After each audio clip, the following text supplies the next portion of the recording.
عاجبني المونتاج، عاجبني الافلام، عاجبني الحاجات اللي بيعملوها واللي انا بشوفها. بحس ان الناس اللي بتمنتج دي كاريزما كده في نفسها، بتعظم اي حاجه هي بتعملها، مع اني مش عارف ايه هو المونتاج، بس عاجبني برضو اللي بيعملوه، او عارف ايه هو بس نفسي اتعلمه وخايف قوي. هل المونتاج صعب؟ شفت ناس كتير احبطتني. طب هل لازم الجهاز بتاعي يبقى جامد؟ هل لازم ابقى فاهم انجليزي عشان امنتج؟ هل هستفاد حاجه؟ احنا ليه بنمنتج اصلا؟ ايه النصابات اللي بتتعمل علينا في المونتاج؟ هتعلم المونتاج في وقت قد ايه؟ كل الاسئله دي هنجاوب عليها. انا كريم زين، وهحطك على بدايه الطريق وهقول لك ايه كل الاسئله اللي انت بتسالها دي.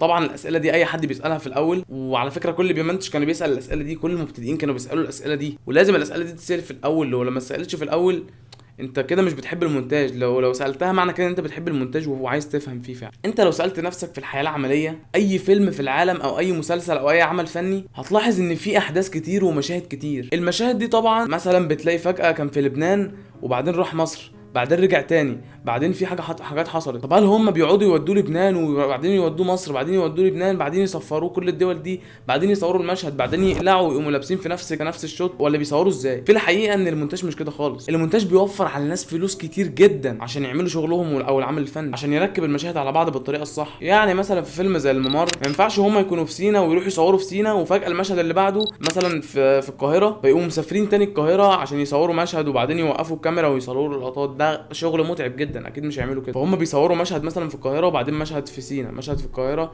بيصوروا كل المشاهد اللي في سينا، يصوروا كل المشاهد اللي في القاهره، يركبوها على بعض. هو ده المونتاج، بيوفر فلوس جدا، دي من اهم مميزاته. المونتاج برضو بيوفر للمشاهد رؤيه بصريه جميله جدا، يعني بيحلي اي حاجه معموله، اي حاجه ملهاش طعم بيخلي ليها طعم، اي حاجه انت مش حاسس بيها بيخليك حاسس بيها، اي حاجه انت نفسك فيها وبتحلم بيها هيعملها لك المونتاج. لو انت عايز تطير هتطير، لو انت عايز تبقى اتنين هتبقى اتنين، لو انت عايز تبقى تلاته هتبقى تلاته. انا طبعا مش هقعد بالكاميرا كده كتير، انا بس لسه هعلمكم دلوقتي. طيب ايه هو المونتاج اصلا؟ المونتاج ان انت بتاخد الحته اللي انت عايزها من الفيديو بس، او بتقص الحته اللي انت عايزها وباقي الفيديو ترميه في الزباله او تقصقصه. نفس الكلام احنا هنا في المونتاج، بنقعد نقصقص المشاهد وناخد اللي احنا عايزينه ونحط شويه افكتات ونحط شويه تاثيرات، بحيث ان المشهد يطلع في الاخر بالجمال اللي انت بتشوفه في الافلام ده، اللي الناس بتدفع فيه فلوس عشان تشوفه. ده ببساطه المونتاج، ولو كملت الفيديو هتفهم اكتر. طب هل المونتاج صعب؟ في الحقيقه ان اي حاجه في البدايه بتبقى صعبه، بس المونتاج هو اللي انا استغربت منه ان هو من البدايه كان سهل. المونتاج فعلا يا جماعه ممكن يبقى صعب في البدايه بس بيبقى سهل، يعني المونتاج سهل جدا بس لو حبيته بجد. هو بس ممكن تبقى بطيء شويه في البدايه وانت بتمنتج، بس بعد كده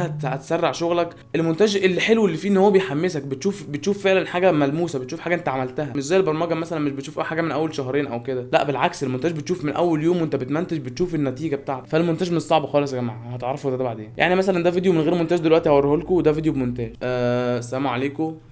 السلام عليكم، انا كريم زين. وهقول لكم النهارده المونتاج.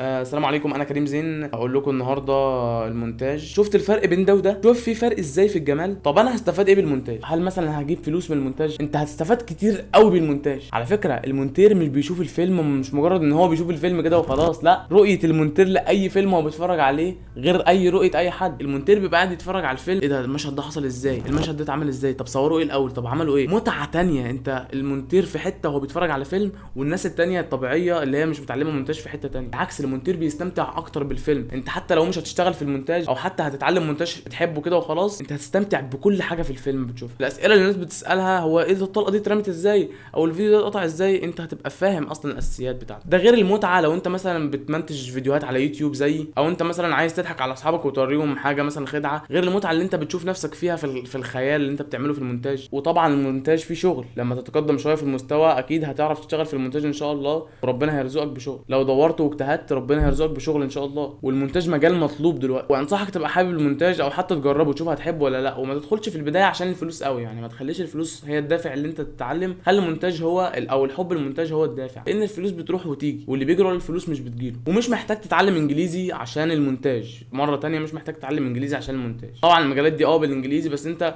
مش تحتاج تتعلم انجليزي، هو كام مصطلح كده بس هتفهمه، مع الوقت هتفهم عادي. طيب يلا بينا على البرنامج دلوقتي ونشتغل بقى الشغل العملي. طبعا احنا كنا دردشه في الاول، قولوا لي رايكم في الكومنتات بعد ما تخلصوا الفيديو، يا ريت لايك لو استفدتوا لحد دلوقتي. يلا بينا. اول حاجه يا جماعه هنعملها وهي تنزيل البرنامج. طب هو برنامج المونتاج، طب احنا هنشتغل على انهي برنامج مونتاج بالظبط؟ بص في الحقيقه لو انت جهازك قوي شويه او اكتر من 4 جيجا رام، انت هتحتاج برنامج زي بريمير مثلا ممكن يشتغل معاك على الكمبيوتر. وانا بدات كده فعلا، وكان بريمير بيشتغل معايا بسرعه كويسه الى حد ما. ولكن الاجهزه الضعيفه يا وحش، فانت هتحتاج برنامج تاني غير البريمير. طبعا البريمير بيمنتجوا بيه كل الافلام وكل الحاجات، وهو برنامج سهل قوي جدا جدا جدا، وبيطلع نتيجه فعلا جامده جدا. حتى لو انت مش نازل بريمير او هتنزل برنامج تاني بس الاجهزه الضعيفه، عادي جدا جدا جدا، بس هي نفس الاساسيات اللي في المونتاج، نفس الحاجات اللي احنا هنعملها، بس تبقى بطرق تانية مختلفه في البرامج. هتفهم دلوقتي انا قصدي ايه. فلو انت مش نازل بريمير كمل معانا الفيديو برضو عادي. طيب اول حاجه دلوقتي تحميل برنامج بريمير. طبعا هتلاقي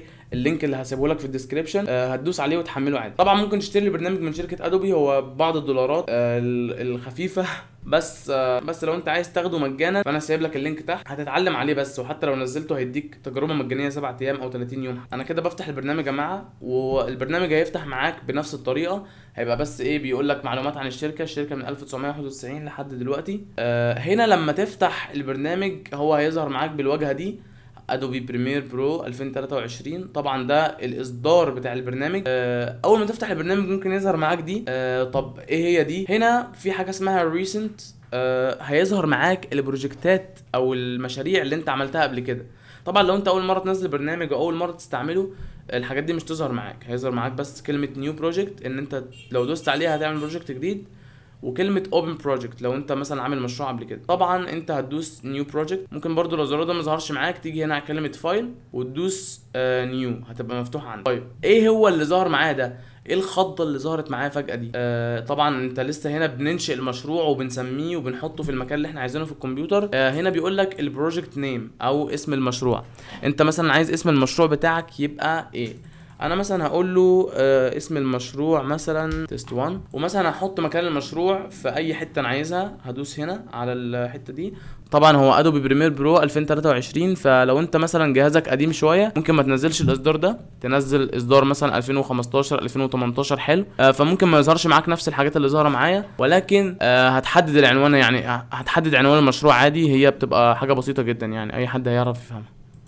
هتدوس تشوز لوكيشن. طبعا هتختار المكان بتاع البرنامج اللي انت عايزه تحطه فيه. بعد كده هتدوس كرييت. طبعا هتفتح معاك البرنامج بالشكل ده. هو فعلا للوهله الاولى منظر يخض خالص خالص خالص، ومش اي حد يستعمله، يعني مش اي حد يستحمل المنظر ده، ممكن تقع اصلا من طولك. ولكن البرنامج لو انت قسمته واحده واحده وفهمته واحده واحده هيبقى اسهل برنامج في العالم بالنسبه لك. انا دلوقتي لسه جايب البرنامج جديد مثلا طيب دلوقتي انا لسه منزل برنامج جديد. اول حاجه هنا هتبص هتلاقي ادوبي بريمير برو 2023. طبعا انا بتكلم انجليزي كده، انا بحب اتكلم اللغه بالاكسنت بتاعها. ادوبي بريمير برو 2023. طبعا هتلاقي ده اصدار البرنامج اللي عندك. لو انت عندك 2018 مثلا فهيبقى الرقم ده 2018 وهيتغير.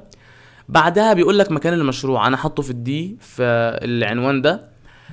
طبعا حاطه في الفولدر ده. وهنا بيقول لك اسم البروجكت بتاعك، انا مسميه تيست 1، وبيقول لك بريمير بروجكت. هتلاقي عندك كلمه هنا فايل، السكشن الثاني هتلاقي بعد العنوان بتاع البرنامج هتلاقي عندك هنا فايل واديت وكليب وسيكونس وماركر. طبعا الحاجات دي ما تتخضش منها برضو. انا اتخضيت منها في الاول بس طلعت حاجات بسيطه جدا. هتدوس هنا على الفايل، ممكن نتعلم شويه اساسيات. هنا نيو، لو هتعمل مثلا نيو بروجكت هتدوس نيو، هتتك عليها من غير ما تتك، هتفضل واقف عليها. وتيجي هنا تدوس نيو بروجكت لو عايز تعمل بروجكت جديد، او نيو سيكونس. طبعا هنعرف ايه السيكونس ده بعد شويه. الاوبن بروجكت لو انت مثلا عامل مشروع قبل كده وعايز تدخل عليه وتعدل عليه تاني وتظبطه، هنا هتدوس اوبن بروجكت.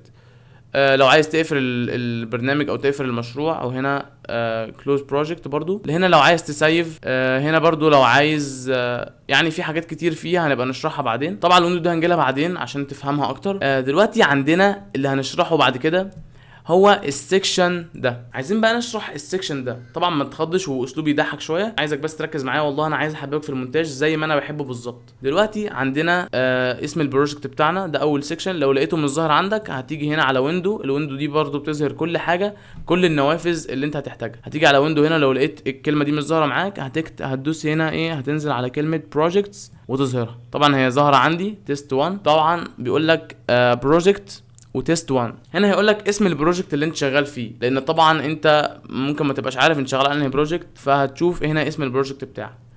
طب السكشن ده بيعمل ايه؟ هتلاقي ان هنا في كلمه بتقولك import media to start، هات لي فيديو عشان نشتغل عليه. انت خلاص دخلت على البرنامج، عايزين بقى نشتغل. البرنامج بيقولك عايزين نشتغل فعلا وتديني شغل فعلا نمنتجه مع بعض.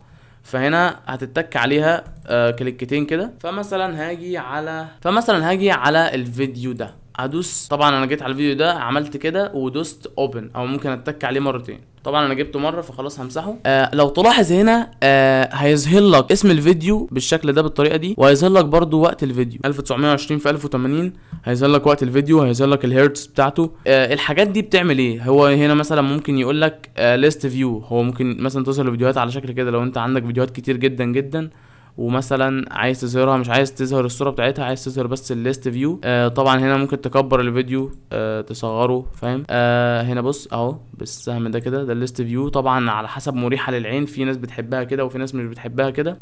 هنا برضو لو عايز تعمل شويه حاجات زي السيكونس، زي البلاك فيديو، زي الكالر ميت، زي الادجستمنت لاير، كل الحاجات دي هتفيدك في المونتاج بعد كده، ولكن احنا بنتكلم عن الاساسيات فهنعرفها بعد شويه. هنا لو عايز تعمل فولدر ممكن مثلا تسميه، تدوس انتر فهتسمي اي حاجه. مثلا هسميه تيست 1. ولكن احنا دلوقتي مش فاهمين حاجه في البرنامج قوي ومش عارفين يعني، ومش عندنا فيديوهات كتير. بتلاقي هنا بعد كده حاجه اسمها ميديا براوزر، دي برضو هنعرفها بعدين. في هنا حاجه اسمها الافكتس دي هتحتاجها كتير جدا عشان تطلع فيديو بجوده جميله جدا، فعلا تعمل خدع بصريه عشان فعلا تطلع الفيديو يبقى جذاب للمشاهد. طيب ايه الافكتس دي التاثيرات اللي بتحطها على الفيديو. لو لاحظت مكتوب افكتس معناها تاثيرات، فدي الحاجات اللي بتحطها على الفيديو. طب نيجي بقى لتاني حاجه واللي انا عايز اشرحها برضو هي، نيجي بقى لتاني حاجه. هل انا مثلا لسه جاي على البرنامج جديد خالص، يعني لسه برضو ميح في البرنامج. لو لاحظ ان البرنامج سلس جدا، ممكن تنقل اي ركن انت مش عايزه. مثلا انا مثلا عايز البروجكت دي تبقى فوق، دي مثلا الميديا دي تبقى هنا، الافكتس دي تبقى فوق برضه. انا عايز بقى التايم لاين يبقى فاضي كده وكبير عشان اعرف بقى امنتج والشغل يبقى رايق. انا ازاي همنتج اصلا؟ وانا ممكن مثلا ابقى لخبطت البرنامج، انا لسه بادئ، اكيد مش هرتبه بنفس النظام ده. انا مثلا لخبطت البرنامج، جبت دي هنا، جبت التايم لاين هنا. طب انا ازاي البرنامج اتلخبط يا عم كريم؟ ايوه حصلت معايا، وقعدت ادور على حلول كتير جدا ولقيت ان الحل بسيط. طبعا الويندو اللي انا قلتها لكم هشرح لكم بعد شويه. هتدوس هنا على الويندو والورك سبيس، هتيجي على ورك سبيس هتدوس ريسيت تو سيفد لاود.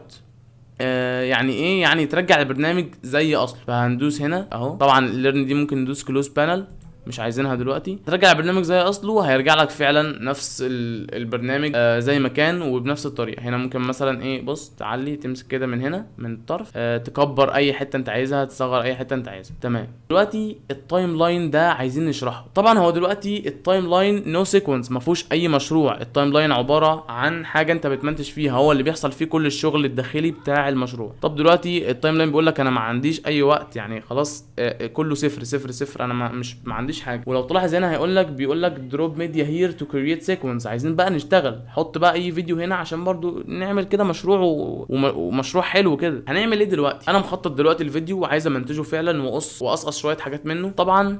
طبعا هاجي هنا اسحب الفيديو، هدوس كده على الفيديو. بص هتلاقي مجرد ما اضغط على الفيديو ضغطتين هتلاقي ان هنا بدأ يظهر لي قائمة اسمها سورس تيست 1. طبعا ده اسم الفيديو. هتلاقي هنا ان الفيديو بتاعك بيظهر لك عشان لو انت عايز تتأكد ان ده الفيديو الصح اللي انت عايز تحطه في التايم لاين. ما انا مش برضه هقعد احط كل فيديو في التايم لاين واشوف صح ولا لا. انا عايز اشوف هو ده الفيديو فعلا اللي انا عايز احطه ولا لا. طبعا ده فيديو انا كنت بجربه، هنحطه دلوقتي هنا في التايم لاين. انا كده اتأكدت خلاص ان الفيديو ده هو اللي انا عايزه فعلا وعايز امنتجه. طب هعمل ايه بعد كده؟ هناخد بس الفيديو من فوق هنا، او لو انت عايز تاخده من هنا برضه هيظهر لك علامه الايد هنا. بص بيقول لك دروب، وهنا عامل لك علامه الزائد هنا. فبتسيب الماوس خالص، بتسحبه وتسيب الماوس. طب ايه اللي حصل في التايم لاين ده؟ التايم لاين شكله بقى غريب، وفي 3 وقفل وفي 3 تاني، حاجات غريبه جدا ظهرت وانا مخضوض منها الصراحه. انت اكيد لازم تتخض كمبتدئ، يعني معظمنا بيتخض من المنظر ده، ما بيبقاش عارف ايه هي مفاهيم المونتاج. في حاجه اسمها كونسبتس للمونتاج. ايه هي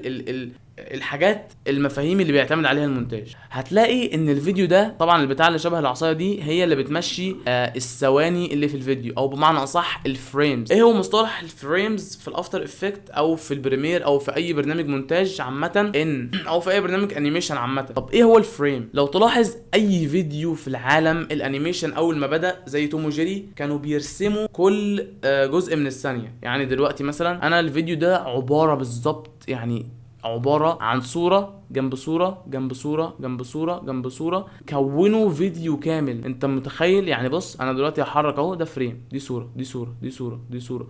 لو تلاحظ كل ما بعمل صورة الشكل بيتغير، فلما يجوا ورا بعض الفيديو بيظهر لي فيديو مع انهم صور بس هم اتجمعوا مع بعض وعملوا لي فيديو. طبعا الفيديو ده 60 فريم في الثانية متصور بايفون.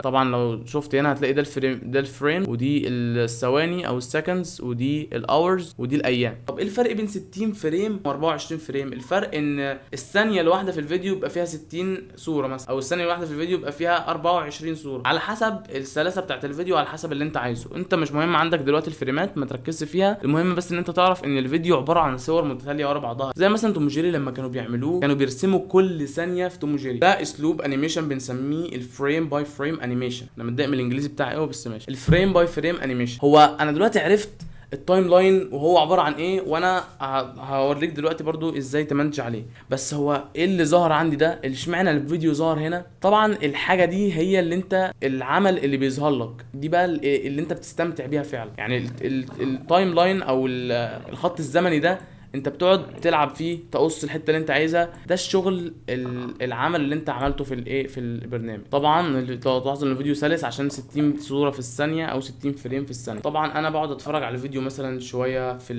التايم لاين، اقص الحته اللي انا عايزها، ما اقصش الحته اللي انا عايزها. دي اللي بيظهر فيها بقيه العمل. انا عايز دلوقتي اوريك حاجه في كل ده. طبعا كل الحاجات دي هتعرفها لما تتقدم شويه، بس في اساسيات دلوقتي لازم نعرفها. دلوقتي عرفنا شويه اساسيات يا كريم والدنيا وضحت عندنا. وبرضه قول لي في الكومنتات لو الدنيا مش واضحه. والله العظيم انا نفسي احببك في المونتاج زي ما انا بحبه بالظبط، وزي ما انا والله انا عايزك تحبه جدا، وعايزك تبدع فيه، وعايزك فعلا تعرف ايه قيمه المونتاج. طب دلوقتي اول اداه هتلاقي شكلها شبه السهم كده، هي اللي بتتحكم في ان هي تمسك الفيديو او تحركه من مكان لمكان. يعني مثلا انا دلوقتي بص هضغط على فيديو كده بالماوس وادوس احركه من مكان لمكان، اوديه هنا اوديه هنا. فدي الاداه اللي بتتحكم بتمسك الفيديو. دي اداتين هنعرفهم بعدين. عندنا دلوقتي بس اهم اداتين هي دي ودي. طب دي بتعمل ايه ودي بتعمل ايه؟ دي الاداه اللي بتمسك الفيديو زي ما قلنا. دي الاداه التانية دي اسمها الريزر تول. ايه الريزر تول دي بالظبط؟ الريزر تول دي اداه الموس بمعنى اصح. يعني ايه اداه الموس؟ يعني اكنها بتقص الفيديو. هي دي اهم اداه في المونتاج، وهي اللي بتقص الفيديو او الحته اللي انت مش عايزها. انا مثلا شغلت الفيديو دلوقتي اهو، لو تلاحظ ان الفيديو مل شويه في الحته دي. انا كمونتير بقى او انت كمونتير برضو محترف او مبتدئ حتى هتعرف ان الحته دي ممله. انا مثلا عايز اشيل الحته دي. المشاهد لو قاعد يشوف الحته دي كلها ويستنانا اتكلم تاني، بص الفيديو هيبقى ممل قوي للمشاهد. فانا هاجي مثلا عند الحته اللي انا عايزها احرك بالاداه بتاعه العصايه دي. انا بسميها العصايه، بحب اسميها العصايه. هاجي هنا بيها وهكبر الفريم عشان اشوف الفريمات بتاعتي. بص بمسك دي كده واسحبها، بكبر الفريمات. طيب دلوقتي الريزر تول دي انا عايز بقى ايه؟ اقطع واشرح بالموس. طبعا انت مستعجل قوي على التشريح والتقطيع بالموس، بس اصبر شويه. انت هتحدد بس الحته اللي انت عايز تقطع منها، بدايه الحته اللي انت عايز تقطع منين. انا مثلا خلصت كلام هنا، بص خلصت كلام هنا، هندوس مسطره اكبر دي كده، وهاجي هنا بالريزر تول على العصايه. هتلاحظ ان في حاجه ظهرت لك فوق.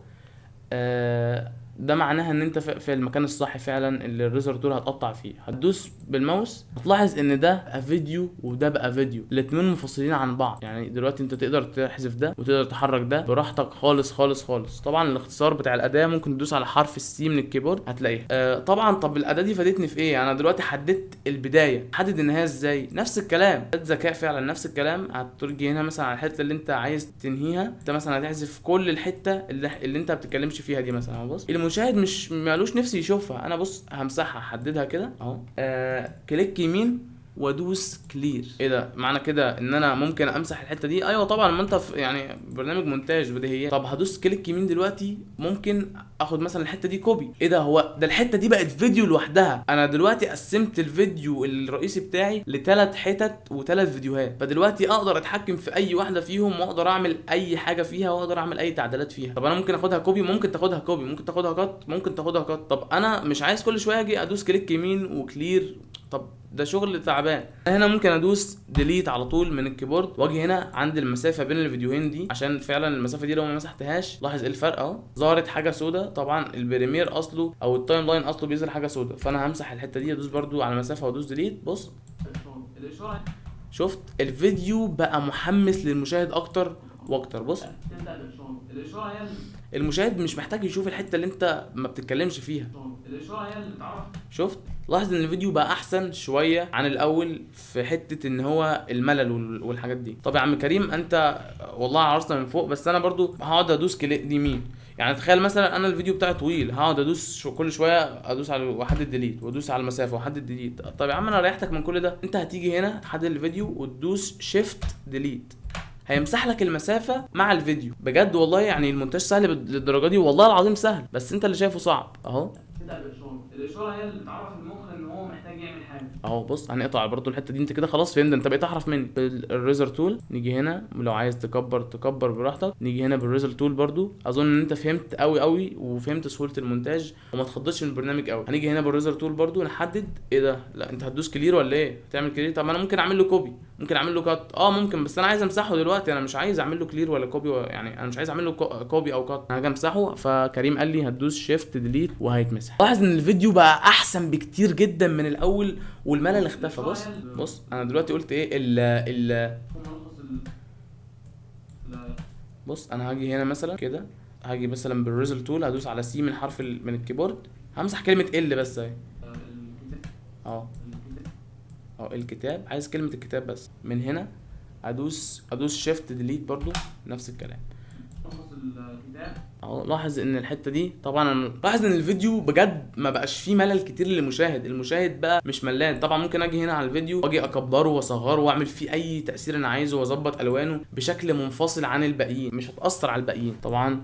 طب يا عم كريم انت قلت لنا ازاي نسرع في الشغل. طب انا عايز اسرع في الشغل يا عم كريم، مبتدئ ومستعجل، ما تستعجلش خالص خالص خالص. بس دلوقتي هقول لك على اختصار، بدل ما تجيب الريزر تول وتقعد تدوس هنا وتحدد الحته اللي انت عايزها، انت مجرد ما تقف بس على الحته اللي انت عايزها تحدد الفيديو وتدوس كنترول كي من الكيبورد اهو، حددت البدايه اللي انا عايز امسحها والنهايه، وتدوس شيفت ديليت برضه. بدل ما تقطع بالريزر تول تدوس شيفت كي على طول، هو هيستخدمها لك. على فكره يا جماعه ده ملخص، بص يا جماعه سيب لكم ملخص على فكره يا جماعه ده ملخص الكتاب، اظن الفيديو كافي جدا يعني، بس ده ملخص. همسح، انا برضو مش عايز باقي الفيديو ده، انا مش عايزه خالص باقي الفيديو.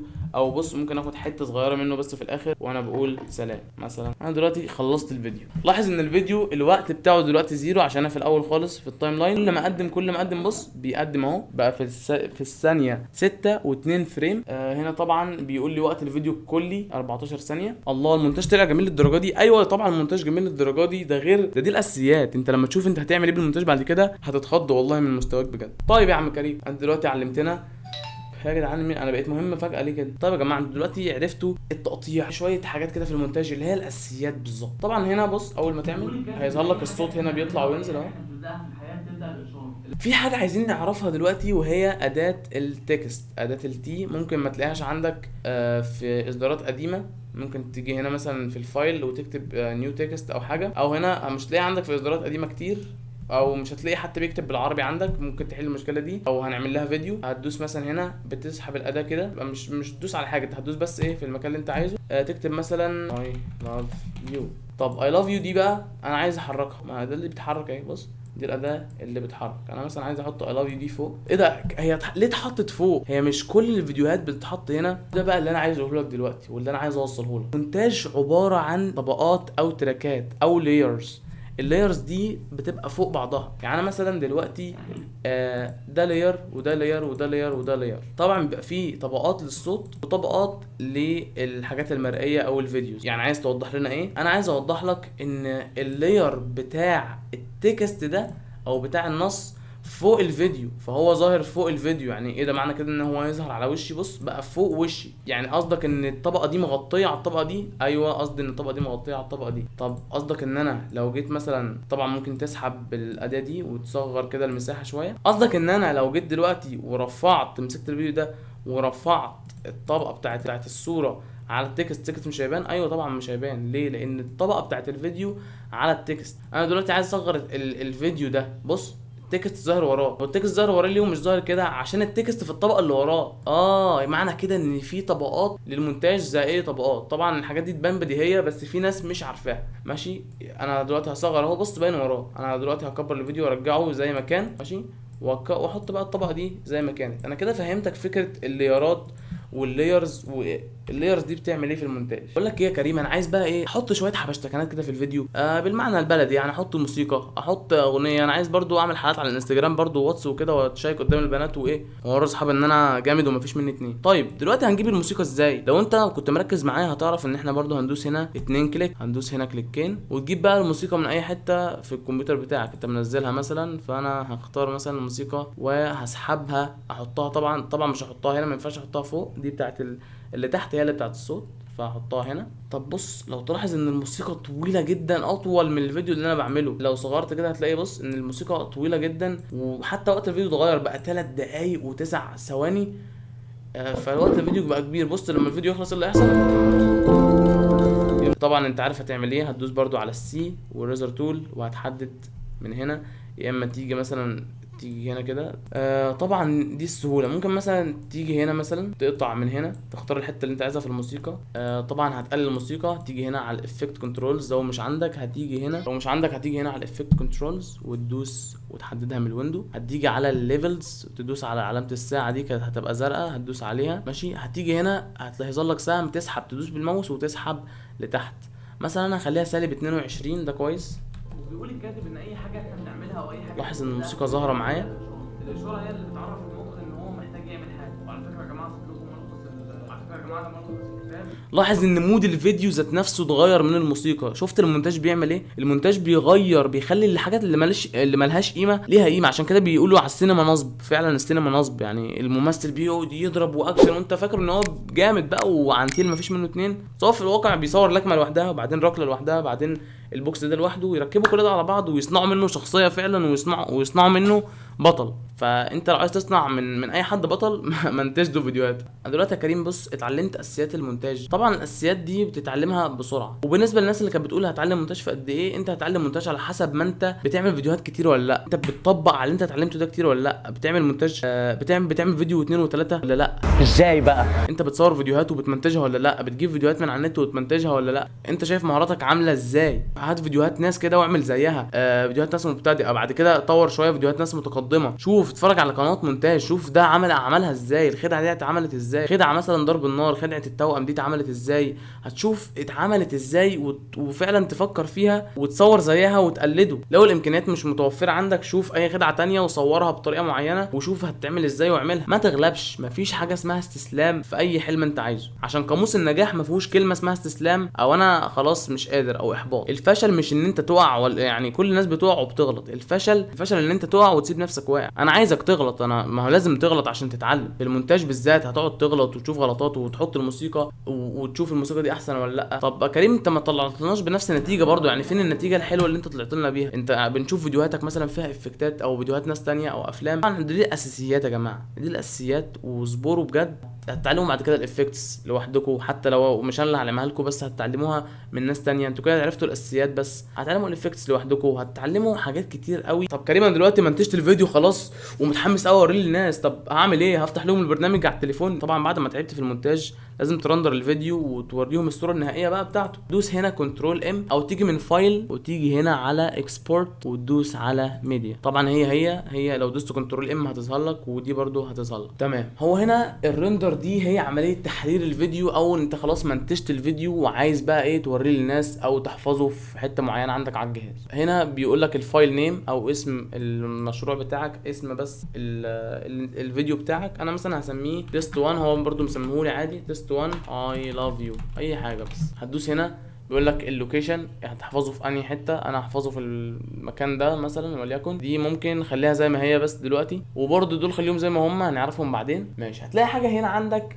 بيقول لك estimated file size، حجم الفايل بتاعك. احنا الفايل بتاعنا 67 ميجا بعد المونتاج ده كله، 67 ميجا. طبعا انت هنا حددت اعداد الفيديو وهتدوس هنا على اكسبورت على حسب بقى سرعه جهازك، على حسب ما الفيديو هيرندر معاك ويشتغل معاك بسرعه. اهو بص بيرندر. طبعا اتعود دايما وانت بتمنتج، عشان ممكن يحصل لك اي حاجه والجهاز يقفل، الجهاز يقطع، الجهاز يعمل له اي حاجه.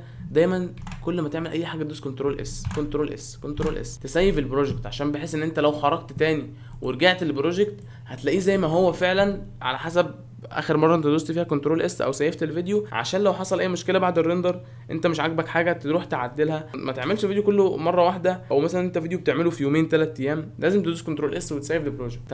تمام اهو. بس بقى فيديو عادي جدا ونفس كل حاجه انت منتجتها.